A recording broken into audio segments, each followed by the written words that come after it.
నమస్తే. సుంకరి కృష్ణప్రసాద్ గారి నా జీవన గీతం కవిత్వం గురించి మాట్లాడుకోబోతున్నాం. నేను మీ డాక్టర్ మడత భాస్కర్.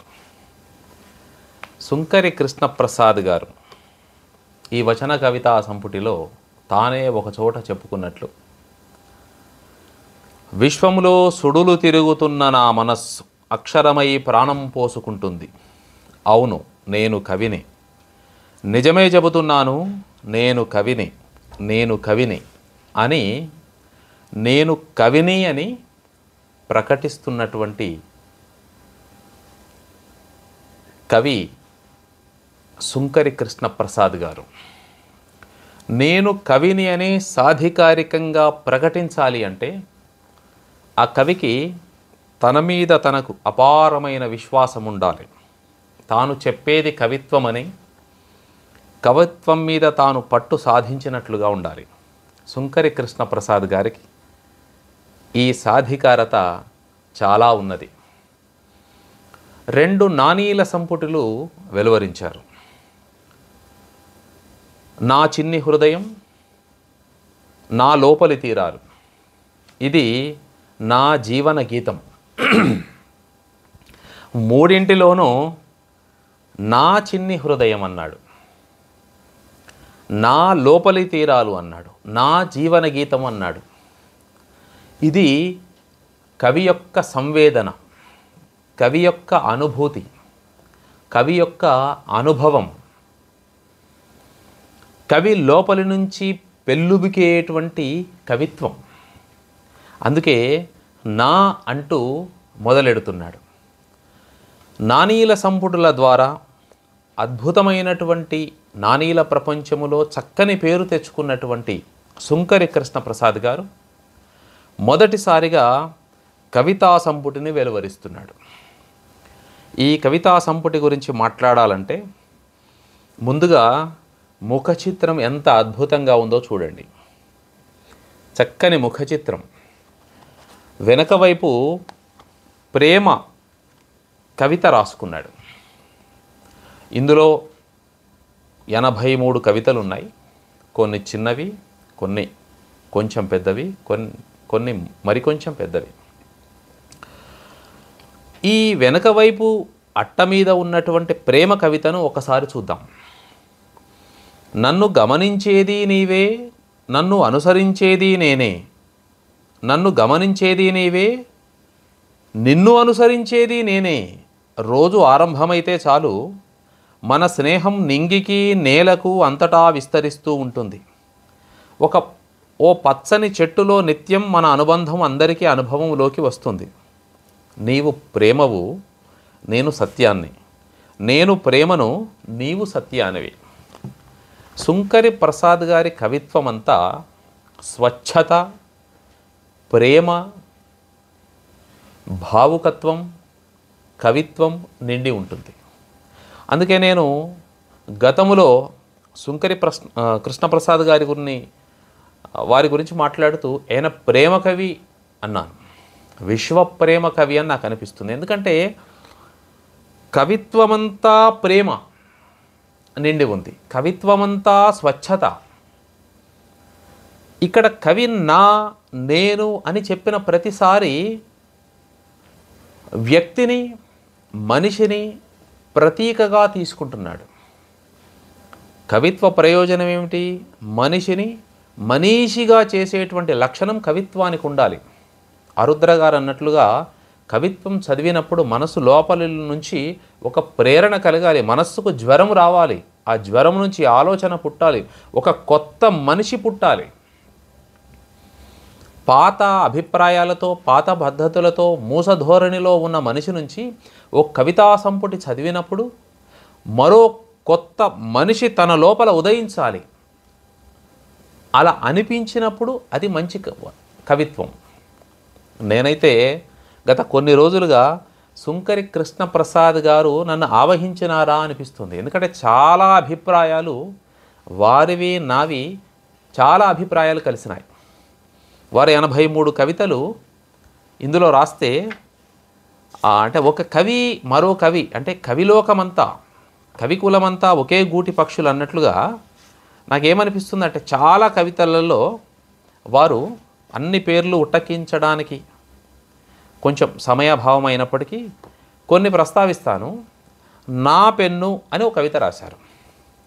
నేను నా అక్షరాల సభలో అలిగిన కలం అని రాశాను. అంటే ఒక పెన్ను గురించి కవిత్వం రాయాలనే ఆలోచన కవిగారికి రావడం నాకు అట్లాగే. అంటే అందుకే అభిప్రాయాలు కలిసినప్పుడే స్నేహం, మనసులు కలిసినప్పుడే స్నేహం. కవి కదా కృష్ణప్రసాద్ గారు, ముఖ్యంగా ఉపాధ్యాయుడు, సాంఘిక శాస్త్ర ఉపాధ్యాయుడి నుంచి ఇప్పుడు ప్రధానోపాధ్యాయుడు అయినాడు. అయినప్పటికీ ఆయన నుంచి ఉపాధ్యాయుడు బయటికి వెళ్ళలే. ఆయన ప్రధానోపాధ్యాయుడి కంటే కూడా ఉపాధ్యాయుడే తనను ఎక్కువగా నడిపిస్తున్నాడు అని నాకు అనిపిస్తుంది. ఆయన లోపల ఉపాధ్యాయుడే ఉన్నాడు. ఎందుకంటే ఎప్పుడూ పిల్లల గురించి ఆలోచించడం. ఉపాధ్యాయుడికి జేబుకో పెన్ను ఉంటుంది, నాకు జేబుకో పెన్ను ఉండేది. ఈ కవిత్వం దగ్గర ప్రస్తావిస్తాను. నా పెన్ను, కాలానికి నేను తెలుసు, నేను రాశాను పైసల చెట్టులో కాలం విసిరిన గాలమని. అట్లాగే ప్రియ ఆదివారం అని రాశాడు ఓ కవిత.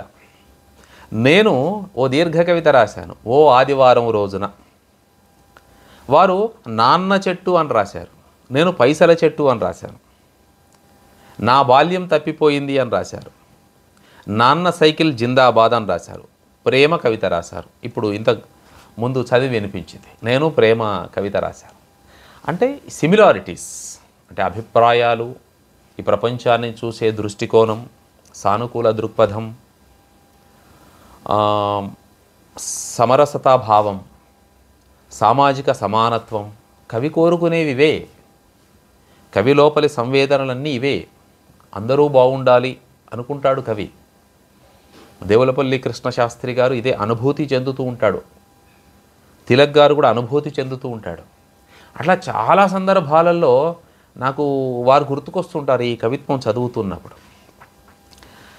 ముఖ్యంగా నాకు వీరు పుస్తకం అచ్చువేసే విధానం బాగా నచ్చింది. చాలా జాగ్రత్తగా తీసుకున్నాడు. మొదటి వచన కవితా సంపుటి అయినప్పటికీ చాలా జాగ్రత్త పడ్డాడు. ఎక్కడ ఒకటి అర ఎక్కడో నాకు భాషా దోషాలు అది ఆ ప్రింటింగ్ సంబంధించి అనిపించినా అసలు పుస్తకం ఎంత బాగుందంటే నాకు అవి సరే ఉండని దిష్టి చుక్కలు అనిపించింది. అంత బాగుంది పుస్తకం. కేవలం 150 రూపాయలకు 158 పేజీలలో ఇంత చక్కని పుస్తకాన్ని అందిస్తున్నాడు. పైగా ఈయన గొప్పతనం చూడండి. నేను ముందే చెప్పినట్లుగా అంకితం అన్నాడు. ఎవరికి చేస్తున్నాడు? నా జీవితాన్ని తన చేతుల్లోకి తీసుకున్న విశ్వప్రేమకు ఈ నా కృతి అంకితం. విశ్వప్రేమకు అంకితం చేస్తున్నాడు. ఈ కవి ప్రేమజీవి. ఈ ప్రేమ అతని నుంచి వదిలిపోదు. అతని గుండె నిండా ప్రేమ. ప్రకృతిని ప్రేమిస్తాడు, పర్వతాలని ప్రేమిస్తాడు, చెట్టును ప్రేమిస్తాడు, చెట్టు కొమ్మలని, ఆకులని, పుష్పాలని ప్రేమిస్తాడు, బాల్యాన్ని ప్రేమిస్తాడు, పిల్లల్ని, పెద్దలని. అంటే కవికుండే లక్షణం ముఖ్యంగా. ఎవరు బాగా కవి అవుతారు అని చెప్పేదానికి నువ్వు చూసే దృష్టికోణం సరిగ్గా ఉన్నప్పుడు వారు మంచి కవి అయ్యే అవకాశం ఉంటుంది. ముందు మంచి కవి ఎవరైనా మంచి వ్యక్తిగా ఉన్నప్పుడే వారి నుంచి వచ్చేటువంటి మంచి నాయకుడైనాడు అనుకోండి, మంచి ప్రసంగాలు వస్తాయి. మంచి ఆలోచన పరుడు అనుకోండి, మంచి ప్రణాళికలు బయటకు వస్తుంటాయి. సామాజిక సేవ చేస్తూ ఉంటాడు. మంచి వ్యక్తి అయినాడు అనుకోండి, మంచి కవిత్వం బయటకు వస్తూ ఉంటుంది. మంచి కవి అయితే అంటే ముందు వ్యక్తిగా ఎదిగినప్పుడు. కృష్ణప్రసాద్ గారు వ్యక్తిగా ఉన్నత శిఖరాలు ఎక్కినటువంటి వ్యక్తి. చక్కగా ఉపాధ్యాయుడిగా తర్వాత ప్రమోషన్ ద్వారా ఇప్పుడు ఒక మంచి స్థానంలో ఉన్నాడు. ఆయన గొప్పతనం ఏంటంటే ఇంత చక్కని కవిత్వం రాసుకున్న తర్వాత 10 మందికి నేను ఇంత బాగా కవిత్వం రాశాను, మీరు నన్ను మెచ్చుకోండి అని ఎక్కడా ఎప్పుడు ఎవరితోనూ రాశాడు. ఈ సమాజంలోకి వదిలిపెట్టాడు. ఇప్పుడు నాలాంటి కవితా పిపాసి ఇలాంటి మంచి కవిత్వాన్ని చెప్పకుండా ఉండలేడు. కొంతకాలంగా ఈ కృష్ణప్రసాద్ గారి కవిత్వంతో నేను రమిస్తున్నాను కదా, కొంచెం ఆ తన్మయత్వం కూడా ఉంది నాలో. అంటే విశ్వప్రేమకు అంకితం చేయాలనే భావన రావడం నాకు చాలా గొప్పగా అనిపించింది. తర్వాత వీరు ఎక్కువగా ముందు మాటలు లేవు, కేవలం పి శ్రీనివాస్ గౌడ్ గారి చేత పరుచుకున్న కవిత్వం అని వారు శ్రీనివాస్ గౌడ్ గారు ముందు మాట రాశారు. అద్భుతంగా రాశారు, నిక్కచ్చిగా రాశారు, చక్కగా మళ్ళా తక్కెడలో ఒక రవ్వంత అటు ఇటు కాకుండా అక్షరాలని రాశారాయన, ఉన్నది ఉన్నట్లుగా. కొన్ని సూచనలు కూడా కృష్ణప్రసాద్ గారికి చేశారు. అంటే కవిత్వం రాస్తూ ఉన్నప్పుడు ఆ కవి తన్మయత్వం చెందుతూ ఒక్కోసారి కవిత్వం నుంచి వచనంలోకి వచ్చేస్తాడు. ఆ భావావేశం అతన్ని ఆవహించుకుంటుందన్నమాట, ఇంకా వదిలి రాయకుండా ఉండలేడు. అలా ఆ భావావేశంలో ఉన్నప్పుడు ఆయన తనను తాను మళ్ళొకసారి సంశోధించుకోవడమో అదో జరగకపోతే కవిత్వం కాస్త చివరి దశకు వచ్చేసరికి కవిత్వం నుంచి వచనంలోకి రావడం జరుగుతుంది. అలా కొన్ని మాత్రమే ఎక్కడో ఒకటి అరా కవితల్లో జరిగిన వాటిని కూడా ఖచ్చితంగా మొక్కుసూటిగా ఎత్తి చూపాడు పి శ్రీనివాస్ గౌడ్ గారు. అంటే ముందు మాట రాసేటువంటి వ్యక్తి ఖచ్చితంగా అలా ఏదో పొగడతలతోటి అతిశయోక్తులతోటి ఏది రాసినా ఇది చాలా అద్భుతంగా ఉందని కాదు, చాలా ఖచ్చితంగా అద్భుతంగా చెప్పాడు. తన అభిప్రాయాన్ని చెప్తాను శ్రీనివాస్ గౌడ్ గారిది. కవిత్వం ఏం చేస్తుందంటే ఇట్లా కవికి ఒక లోచూపుని ఇచ్చి మనిషిని చేస్తుంది. చాలా గొప్ప మాట ఇది. లోచూపు ఉన్నవారే కవిత్వం రాయగలరు. పైపైన సరదాలకు, పైపైన విషయాలకు, లౌకిక విషయాలకు వాళ్ళు లాలసులైపోతే ఇంకా కవిత్వం ఎట్లా వస్తుంది? ఏ విషయములోనైనా పరిశీలనాత్మకంగా, పరిశోధనాత్మకంగా ఎవరైతే ఉంటారో, లోచూపు ఎవరైతే చేస్తారో, ఆ లోచూపు అనేది చాలా ముఖ్యం. అది ఇతనిలో ఉంది. తర్వాత కవిగారి అస్తిత్వ మీమాంస గురించి చర్చించాడు. తర్వాత సూచన, ఇంతకుముందు చెప్పినట్లుగా కవిత విస్తరణలో కవిత్వం వచనం కాకుండాను చూసుకోవాలి అన్నాడు. అందుకే నాకు వెరసి మొత్తం ఇవన్నీ చూసుకున్న తర్వాత సుంకరి కృష్ణప్రసాద్ గారు సత్యము, ప్రేమ, స్వచ్ఛత, మానవత్వము, భావుకత్వము నిండి ఉన్నటువంటి కవి, ప్రకృతి కవి, ప్రేమ కవి అనిపించింది నాకు. కవిత్వం అంతా భావకవిత్వమే. వీరు తర్వాత తమ ముందు మాట రాసుకున్నారు. ముఖ్యంగా అందరికీ, చాలామందికి కృతజ్ఞతలు అందరికీ చెప్పారు. అది వారి గొప్ప విషయం. వారి సహచర పాఠశాలలో పనిచేస్తున్నటువంటి ఉపాధ్యాయులందరికీ చెప్పారు. సాధారణంగా నేనే కవిత్వం రాస్తానంటారు, కానీ వీరందరి సహకారం వల్ల నేను రాస్తున్నానన్నారు. అది వారి వినయం. తర్వాత తన కవితల్ని ఇంగ్లీష్లోకి ట్రాన్స్లేట్ చేస్తున్నటువంటి కోడూరు సీతారాం ప్రసాద్ గారికి ప్రత్యేకంగా కృతజ్ఞతలు తెలియజేసుకున్నాడు. ఎన్నో 83 కవితలంటే మాటల అన్నింటినీ విశ్లేషించడం, కానీ ఎక్కడో నాకు బాగా నచ్చినవి కొన్ని ఉంటాయి, ఇది చెప్పకుండా ఉండలేను అన్నవి కొన్ని ఉంటాయి. ఓ కవిత్వం చూడండి. నాన్న ఒక దుఃఖ నది, నాన్నెందుకో వెనకబడ్డాడు అని తనికెళ్ళ భరణి గారు ఆ మధ్యన ఓ కవిత చదివితే ఆర్ద్రంగా ప్రపంచమంతా మురిసిపోయింది. ఎందుకంటే ఈ ప్రపంచంలో అమ్మకున్న ప్రాధాన్యత నాన్నకు లేదు అనేది కదా, కానీ నాన్న భుజాల మీద మనం ప్రపంచాన్ని చూస్తుంటాం. నాన్న దుఃఖ నది అన్నాడు. ఎంత గొప్ప ప్రయోగమో ఇది. ఎన్ని సత్యాల మధ్యన నిలబడిపోయాడో నాకు తెలియదు, ఎన్ని అవమానాల మధ్యన మూగబోయాడో నాకు అసలు తెలియదు, ఎన్ని గాయాల గొంతులను విన్నాడో నాకు తెలియనే తెలియదు. నాలాగా నవ్వడం మా నాన్నకు రానే రాదేమో, నాలాగా సరదాలను నటించడం తనకి అబ్బలేదేమో. తనని ఎప్పుడు చూసినా తనలో ఓ దుఃఖనది ప్రవహిస్తూ ఉండేది. తనని ఎప్పుడు విన్నా జీవితం అంచుమించి చివరి పలుకులు పలుకుతుండేవాడు. ఎంత బలిష్ట దేహం కలిగి ఉన్నా కళ్ళల్లో చెమ్మ కనిపిస్తూనే ఉండేది. ఏ ఎడారి పయనం తనదో, ఏ ఒంటరి ఆత్మ తనదో, ఏ చీకటి గుహల సంతకం తనదో. మా నాన్న ప్రవహించే ఓ దుఃఖ నది, తడి ఆరని గుండె గాథ. నాన్న గురించి ఎంత ఆర్ద్రంగా రాశాడో నాకైతే చాలా గుండె చెమ్మగిలినంత పనైంది. నాన్నను గుర్తుకు తెస్తే నాకు అలాగే అనిపిస్తుంది. ఎందుకంటే పైసల చెట్టు కవితలో నాన్న గురించి నేను రాసుకొని తన్మయత్వం చెందాను. అయినా నాకు తనివి తీరలేదు, ఇంకా చాలా చాలా రాసుకుంటూనే ఉన్నాను. నా పెన్ను అనే కవితను ప్రస్తావించాను కదా, నేను అక్షరాల సభలో అలిగిన కలమని రాశాను. సరే, ముందు ఈ నా పెన్ను కవితను పరిశీలించండి. నా పెన్నును ఎవరో అడిగితే ఇచ్చాను, ఆ తరువాత తీసుకోవడం మర్చిపోయాను. అది నాకు ఎంతో ఇష్టమైన పెన్ను. ఇప్పుడు నా మనసంతా బాధగా ఉంది. నా పెన్నును పోగొట్టుకున్నందుకు కాదు, నాకు తెలియని, నేనెప్పటికీ చూడలేని ఎన్ని అద్భుత వాక్యాలను రాస్తుందోనని, ఏ భావాల సంచయాలను వ్యక్తపరుస్తుందోనని, ఏ ఉద్వేగ ఉషస్సులను తన మనస్సు నుండి లోకానికి జారవిడుస్తుందోనని. అది ఎవరి చేతిలో ఉన్నా పర్వాలేదు, అది రాయడం మరవద్దు, అంతే చాలు. కాదు, అదే నా చివరి కోరిక. పెన్నును పోగొట్టుకోవడం నాకైతే చిన్న విషయం కాదు.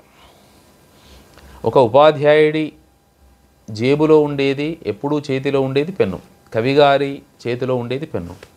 ఈ కవి అంటున్నాడు, పెన్ను పోయినందుకు కాదు, ఈ పెన్ను నా చేతిలో ఉంటే నా భావ సంచయం అక్కడ కనిపిస్తుంది. ఇప్పుడు ఎవరి చేతిలోకి పోయింది, ఇంకేం రాస్తుందో. అంటే ఇలా రాయాలని అనిపించడం కూడా నాకు బాగా నచ్చినటువంటి అంశం.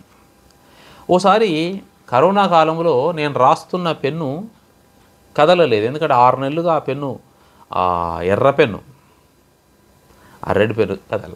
తర్వాత ఎందుకో మళ్ళా తీయాల్సి వచ్చింది. అది ఆ పెన్ను రాయలేదు. అప్పుడు నేను రాసుకున్నది ఓసారి చూడండి. అలిగిన కలం, పెన్నెందుకో చిన్నబోయింది, అది హుషారైన పెన్ను, దానిది విశాలమైన వెన్ను. నిటారుగా, నిర్భీతిగా, నిక్కచ్చిగా, నిజాయితీగా పిల్లల తలరాతలు రాసే పెన్ను. 10వ తరగతి స్పాటుకు బయలుదేరేటప్పుడు కళ్ళింతలు చేసి ముస్తాబయ్యేది. అసలే ఎర్ర రంగుది కదా, దానికి షోకులెక్కువ. దాని బలగమంతటినీ కలుపుకొని నా హ్యాండ్ బ్యాగులో భలే పోజు కొడుతుండేది. ఎర్ర కిరీటం పెట్టుకొని ఎగిరెగిరి పడేది. తస్సాదియ్య, ఆన్సర్ షీట్ చూస్తే ఆగకపోయేది. అలు పెరుగని శివతాండవమే. వేగం దాని ఇజం, త్యాగం దాని నైజం.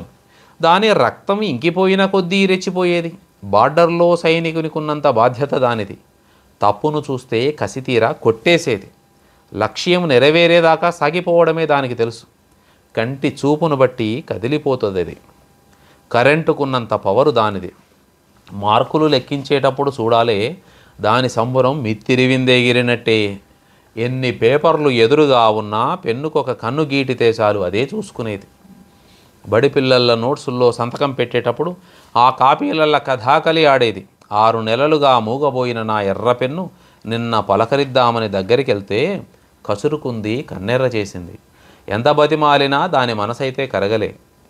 కరోనా కష్టం నా ఎర్ర పెన్నుకు తప్పలే.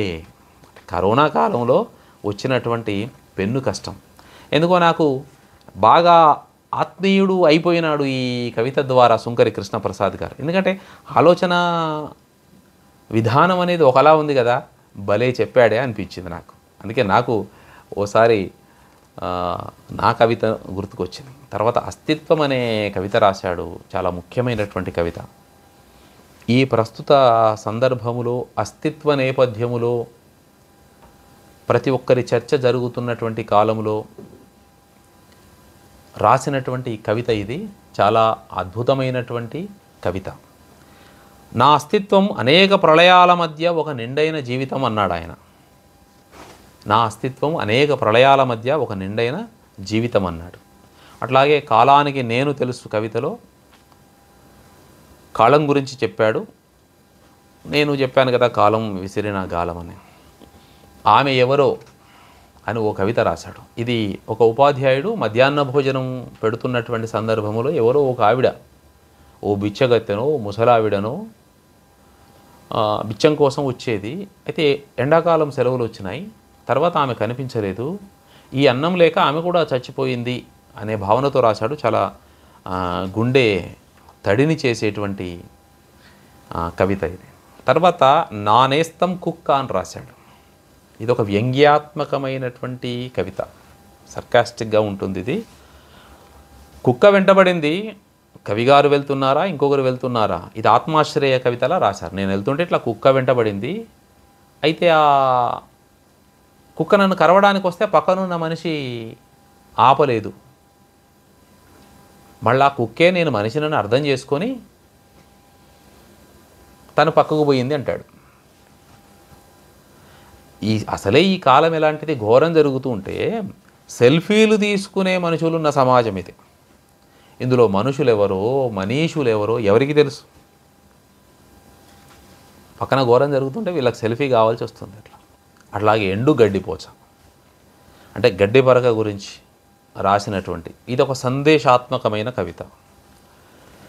ఈ గడ్డి పరక గురించి చెప్తూ అంటాడు, నేను మొత్తం చదవడానికి నాకు కొంచెం సమయాభావం. జీవితాన్ని తేలిగ్గా తీసుకోమని, ఇటు నుంచి అటు ప్రయాణం ఓ క్షణకాలమేనని, నవ్వుతూ జీవితాన్ని గడిపేయమని ఓ ఉచిత సలహా నాకు ఇస్తూ అది అంతలోనే అంతర్ధానమైంది. ఇప్పుడు ఆ ఎండు గడ్డిపోచ నాకు విశ్వగురువు అయింది. గడ్డిపోచ ఒకటి ప్రయాణిస్తుంటే ఇటు నుంచి అటు వెళ్ళిపోయింది తేలిగ్గా. అంటే జీవితాన్ని కూడా ఇంత తేలిగ్గా వెళ్ళిపోయేలా, ఇంత తేలిగ్గా జరిగిపోయేలా చూసుకోవాలి అంటున్నాడు. గడ్డిపరక దేనికి సంకేతం? వినయానికి, విధేయతకు సంకేతం. అట్లాగే అంగడి కవిత. ఈ అంగడి కవిత చాలా చమత్కారమైన కవిత. అంగట్లో అన్ని పూలు ఉన్నాయి, నేను ఏ పూలు కొనుక్కుంటానో, నన్నెవరు కొనుక్కుంటారో, నన్ను ఏ పువ్వు కొనుక్కుంటానో అని చాలా చమత్కరిస్తూ రాశారు. ఇందులో ఒక వాక్యం బాగా ఆకట్టుకుంది. మల్లెలు మొగ్గలుగానే ఉన్నా మరో క్షణములో మనసు విప్పేటట్లే ఉన్నాయి. మల్లెలు విచ్చుకోవడాన్ని మనసు విప్పడం అన్నాడు. చాలా బాగుంది, చాలా కవితాత్మకమైనటువంటి విషయం. తర్వాత నాకు చాలా బాగా నచ్చినటువంటి మరో కవిత, మీరంటే నాకెంతో ఇష్టం. ఎంత బాగుందంటే ఇది మనిషిలో ఉండేటువంటి బహుముఖీనతను చూపెడుతున్నది. ప్రతి వ్యక్తిలో అన్ని కోణాలు ఉంటాయి. ఒక్కో వ్యక్తి ఒక్కొక్కరికి ఒక్కోలా నచ్చుతాడు. ఓసారి కవిత్వాన్ని వినిపిస్తాను చూడండి. కొందరికి నా కళ్ళు పరిచయం, నా కోసం ఎదురు చూస్తుంటారు. కొందరికి నా గొంతు పరిచయం, తల తిప్పి నా వైపు చూస్తుంటారు. కొందరికి నా రూపం పరిచయం, వెతికి మరీ నన్ను చేరుకుంటారు. కొందరికి నా హృదయం పరిచయం, చిరునవ్వులై పలకరిస్తుంటారు. కొందరికి నా కవిత్వం పరిచయం, తమ మనసులతో హత్తుకుంటారు. కొందరికి నా ప్రేమలు పరిచయం, పసిపిల్లలై నన్ను అల్లుకుపోతారు.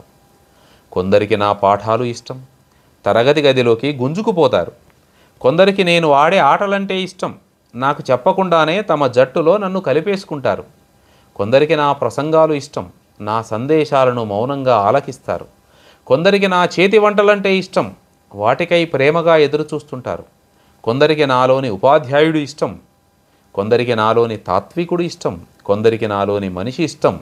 నాలో ఏం సత్యం కనిపిస్తుందో నాకైతే ఎప్పటికీ అర్థం కాదు. అందరి ఇష్టాల మధ్య చిక్కుకున్న నా జీవితం అంటే నాకెంతో ఇష్టం. అంటే ఒక వ్యక్తిని అనేక కోణాలలో సమాజం చూస్తూ ఉంటుంది. ఒక వ్యక్తి ఎందుకు నచ్చుతాడు అంటే కొందరికి తమ మాటలు నచ్చవచ్చు, తమ కవిత్వం నచ్చవచ్చు, తమ వ్యక్తిత్వం నచ్చవచ్చు, తమ స్నేహశీలత నచ్చవచ్చు. మనిషి బహుముఖీనత అనేది ఈ కవిత్వంలో కనిపిస్తూ ఉంటుంది. అందుకే ఒక మనిషి తను చేయగలిగిన ఎన్ని పనులు చేయగలడు అన్నీ చేసేయాలి ఉన్న సమయంలో. చేయడం ద్వారా ఏ పని ఎవరికి ఎక్కడ ఎలా ఉపయోగపడుతుందో అలా ఉపయోగపడుతూ ఉంటుంది. అలా మనిషి ముందుకు వెళ్ళిపోతూ ఉండాలి, పారే నదిలా వెళ్ళిపోతూ ఉండాలి. ప్రవహించడం నది లక్షణం అన్నట్టుగా మనిషి తను చేయాల్సినటువంటి సహాయాలో పనులో తనకు నచ్చినటువంటి చేస్తూ వెళ్ళిపోతూ ఉండాలి. భగవంతుడు మనిషిని బహుముఖ ప్రజ్ఞాశాలిగానే సృష్టించాడు. అయితే మనిషి ఏం చేస్తాడు? తను ఒక వృత్తం గీసుకొని ఆ సర్కిల్లో కుంచుకుపోతాడు. ఆ పరిధికి మాత్రమే పరిమితమై ఉంటాడు. ఇది బాగా నచ్చినటువంటి కవిత నాకు. దీని గురించి చాలా వ్యాఖ్యానం చేయవచ్చు. తర్వాత మరో కవిత, నా బొమ్మే నాది. ఇందులో నువ్వు నీలా ఉండు అనే సందేశం ఉంది. ఈ సమస్త సృష్టిలో ఎవరి ప్రత్యేకత వారిది. ఎన్ని బొమ్మలు గీసినా ఎవరమైనా మన బొమ్మ మనం గీసుకుంటాం, కావలసింది అదే. మరో కవిత ఇది నేను బాగుంది, అంటే ఈ శీర్షిక కూడా చాలా బాగుంటుంది. ఒక నేను అనేకం, నేనే కానీ అనేక రూపాలుగా, ఇది బాగుంది. దీనికి అద్భుతమైన వ్యాఖ్యానాలు చేయవచ్చు.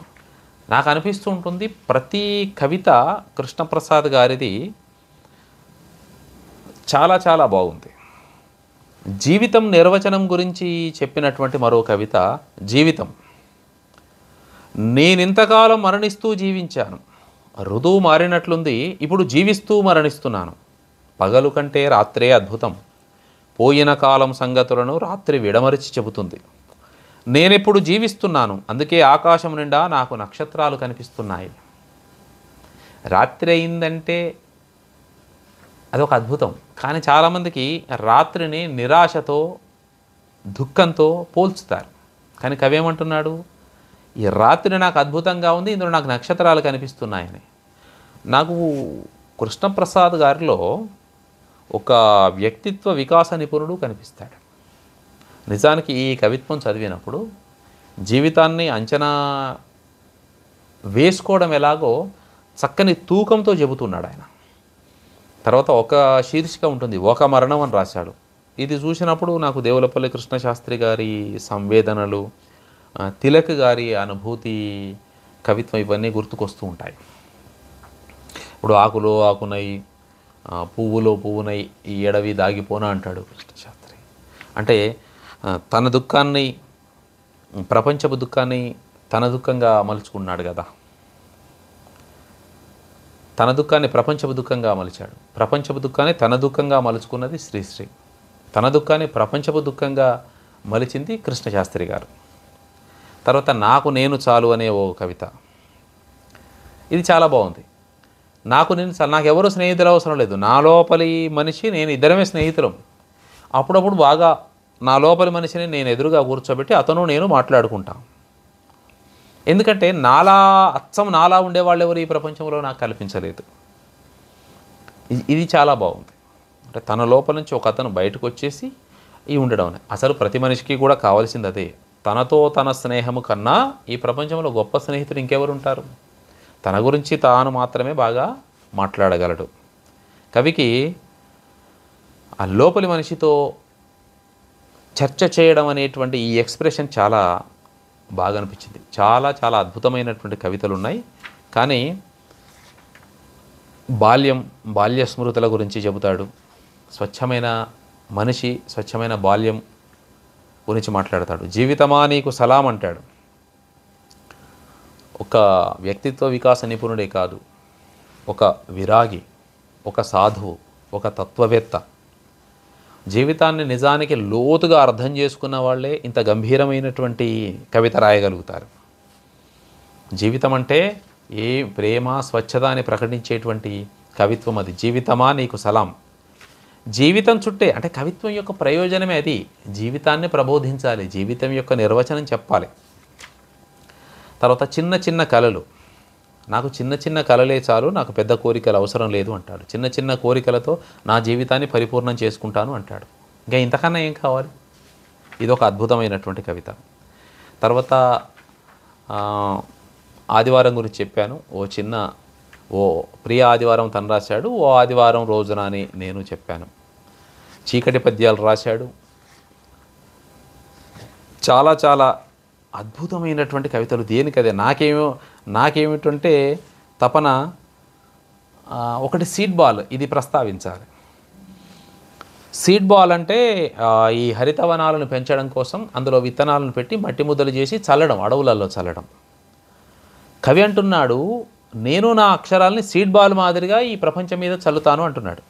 అక్షరాలను విత్తనాలుగా చల్లుతూ పోవడం అనేటువంటి పని నేను తీసుకుంటాను అంటున్నాడు కవి. ఇది అద్భుతమైనటువంటి విషయం. సరే, అది ఎప్పుడు మొలకెత్తుతాయి? చల్లగానే ఒక కవిత్వం చెప్పగానే ఈ కవిత్వానికి అద్భుతమైన పేరు వస్తుంది అని కాదు. అడవులో చల్లగానే వెంటనే మొలకెత్తాయా? ఏమో, 6 నెలలకో ఏడాదికో మొలకెత్తాయి. ఎప్పుడో ఒకప్పుడు ప్రయోజనం ఉంటుంది. అలా ఈ కవి సరి అయినటువంటి పని చేస్తున్నాడు. ఆ సీడ్ బాల్స్, కవితా విత్తనాల్ని చల్లుకుంటూ వెళ్తున్నాడు. అంటే కవితా వనాన్ని సృష్టిస్తున్నాడు. ఎన్ని చెప్పినా తనివి తీరినటువంటి కవిత్వం ఇందులో నాకైతే కనిపిస్తుంది. బాల్యం తప్పిపోవడం గురించి, నా బాల్యం తప్పిపోయిందన్నాడు. తప్పిపోయిన సైకిల్ గురించి గుర్తు చేసుకున్నాడు నాన్నను. నేను నానీల్లో రాశాను ఏమనంటే, నీ సైకిల్ నీదే, బ్రతుకు భారాన్ని ఎంత గొప్పగా చెప్పాడో బాపు. ఇంతే, నీ సైకిల్ నీదే అన్నాడు. ఆ ఒక్క వాక్యంలోనే కవిత్వం అంతా ఉంది. అంటే దాని అర్థం ఏంటి? నీ జీవితం నీదే. ఈ ఎదురుగడ్డలు వచ్చినప్పుడు ఎలా తొక్కాలి, ఎప్పుడు దిగాలి, అప్పుడప్పుడు చైన్ పడుతూ ఉంటుంది, అప్పుడప్పుడు దెబ్బలు తాకుతూ ఉంటాయి, సైకిల్ చాలా జాగ్రత్తగా ఉండాలి, వాలులో ఎలా వెళ్ళాలి, ఎదురుగడ్డల్లో ఎలా వెళ్ళాలి, ఈ విషయాలన్నీ ఉన్నాయి. తర్వాత నాన్న సైకిల్ జిందాబాద్, ఇదే ప్రస్తావించింది. చాలా బాగుంది. అదొక దృశ్య కవిత. అంటే వెళ్తున్నప్పుడు నాన్న సైకిల్ ఎవరికో ఇస్తే అది మళ్ళీ తీసుకురాకపోవడం, ఇలాంటివి. ఇదొక టెక్నిక్. అంటే స్మృతి కవితలు లాంటివి ఇవి కూడా. నాన్నను గుర్తు చేసుకుంటాడు పదే పదే. నీ సైకిల్ నీదే, జీవిత సారాన్ని ఎంత గొప్పగా చెప్పాడో నాన్న. నివేదన అనేది కూడా ఒక అద్భుతమైనటువంటి కవిత. నివేదన ఇది రవీంద్రనాథ్ ఠాగూర్ గారి మీద ప్రేమతో రాశానన్నాడు. సరిగ్గా రవీంద్రనాథ్ ఠాగూర్ గారి కవిత కూడా అదే. ఎక్కడ మనసు నిర్భయంగా ఉంటుందో, ఎక్కడ మనుషులు తలెత్తి తిరుగుతారో, ఎక్కడ జ్ఞానం విరివిగా వెలుస్తుందో, సంసారపు గోడల మధ్య ఎక్కడ భాగాల క్రింద ప్రపంచం విడిపోలేదో, ఎక్కడ సత్యాంతరాళంలోంచి పలుకులు బయలు వెడలతాయో, ఎక్కడ అలసట నెరుగని శ్రమ తన బాహువుల్ని పరిపూర్ణత వైపు జాస్తుందో, ఎక్కడ నిర్జీవమైన ఆచారపు డెడారిలో స్వచ్ఛమైన బుద్ధి ప్రవాహం ఇంకిపోకుండా ఉంటుందో, ఎక్కడ మనసు నిరంతరం వికసించే భావాలలోకి కార్యాలలోకి నీచే నడపబడుతుందో, ఆ స్వేచ్ఛా స్వర్గానికి తండ్రి నా దేశాన్ని మేలుకొలుపు అని ఠాగూర్ గారు అన్నట్లుగా ఓ నివేదన అద్భుతంగా. నీ కాలం కఠినమై నీ కలలకు కళ్ళెం వేసినప్పుడు, నీ స్వేచ్ఛ భయం గుప్పిట్లో బందీ అయినప్పుడు, నీ నమ్మకం నీ నేస్తంగా భుజం తట్టనప్పుడు, నీ భక్తి నీకు ఏ మార్గము చూపనప్పుడు, నీ జీవితం జీవన స్రవంతి నుంచి విడిపడినప్పుడు, అప్పుడు నీ గురించి నీకు లోతుగా తెలుస్తుంది. నీకు నీవు మరింతగా స్పష్టమవుతావు. సకల ప్రాణికోటిలో ఒకనివిగా మిగిలిపోతావు. తండ్రి అలాంటి జ్ఞానానికి నన్ను చేరువ చెయ్యి. ఠాగూరు ప్రేరణతో రాసినటువంటి కవిత. అల్లరి పిల్లలు అద్భుతంగా కవిత. ఇది ప్రభుత్వ బడి పిల్లల గురించి రాసింది. ప్రభుత్వ బడి పిల్లలు ప్రతిభ గల పిడుగులు అని సమాజంలో అద్భుతమైనటువంటి సందేశం వెళ్తున్న క్రమంలో ఒక ప్రభుత్వ ఉపాధ్యాయుడిగా బాధ్యతగా రాసినటువంటి కవిత. వాస్తవానికి చాలా చాలా చాలా చాలా కవితల్ని చెప్పాలని నాకు ఉంది. కానీ చివరిగా వారు పనిచేస్తున్నటువంటి వేములకొండను ప్రస్తావించి నేను ముగిస్తాను. వేములకొండ అంటే వారికి చాలా ఇష్టం. అక్కడ పనిచేస్తున్నారు కాబట్టి. ప్రకృతి అందాల కొండ నా వేములకొండ, సృష్టి అందాలను స్పష్టంగా చూపే కొండ నా వేములకొండ, పల్లె అందాలను తన కన్నులతో చూపించే నా కొండ వేములకొండ, కనుమలను లోయలను కనువిందుగా విడమరచి చెప్పే నా కొండ వేములకొండ, ఆవరణ వ్యవస్థలను తన హృదయాన నిలుపుకున్న నా కొండ వేములకొండ, శివుని జటాజూఠం వలె తన సిగను ముడివేసుకున్న కొండ నా వేములకొండ, ఓంకార నాదాలను ప్రతిరోజు పలికించి వినిపించుకొండ నా వేములకొండ, ఆటపాటలకు అనువైన కొండ నా వేములకొండ, అంతరంగాల చుంబించుకొండ నా వేములకొండ, వేకువల ఉషోదయాల తొలి పిలుపునందుకునే కొండ నా వేములకొండ, హృదయాల మాలిన్యాలను తొలగించి వెలిగించుకొండ నా వేములకొండ, ఆశువుగా అలవోకగా నాలోన పద్యాలను సృజించుకొండ నా వేములకొండ. అంటే తన పాఠశాల తాను పనిచేస్తున్నటువంటి వేములకొండ ప్రాంతాన్ని అద్భుతంగా గుర్తించుకుంటున్నటువంటి కవిత్వం సందర్భం ఇది. నిజానికి నాకు చాలా చాలా చెప్పాలని ఉంది. కానీ సుంకరి కృష్ణప్రసాద్ గారు ఒక వ్యక్తిగా అద్భుతం, కవిగా కవిత్వాన్ని చాలా అద్భుతంగా మరింత అద్భుతంగా రాస్తున్నారు. వారి కలము నుంచి మరిన్ని అద్భుతమైనటువంటి కవితా వాక్యాలు కవితా సంపుటులు వెలువడాలని, ఇలాగే వారి కలం నా పెన్ను అన్నారు కదా, ఆ పెన్ను అలా ఆగకుండా సామాజికతను స్పృశిస్తూ ముందుకు సాగాలని మనస్ఫూర్తిగా కోరుకుంటూ వారికి హృదయపూర్వకంగా అభినందనలు తెలియజేసుకుంటున్నాను. ధన్యవాదాలు.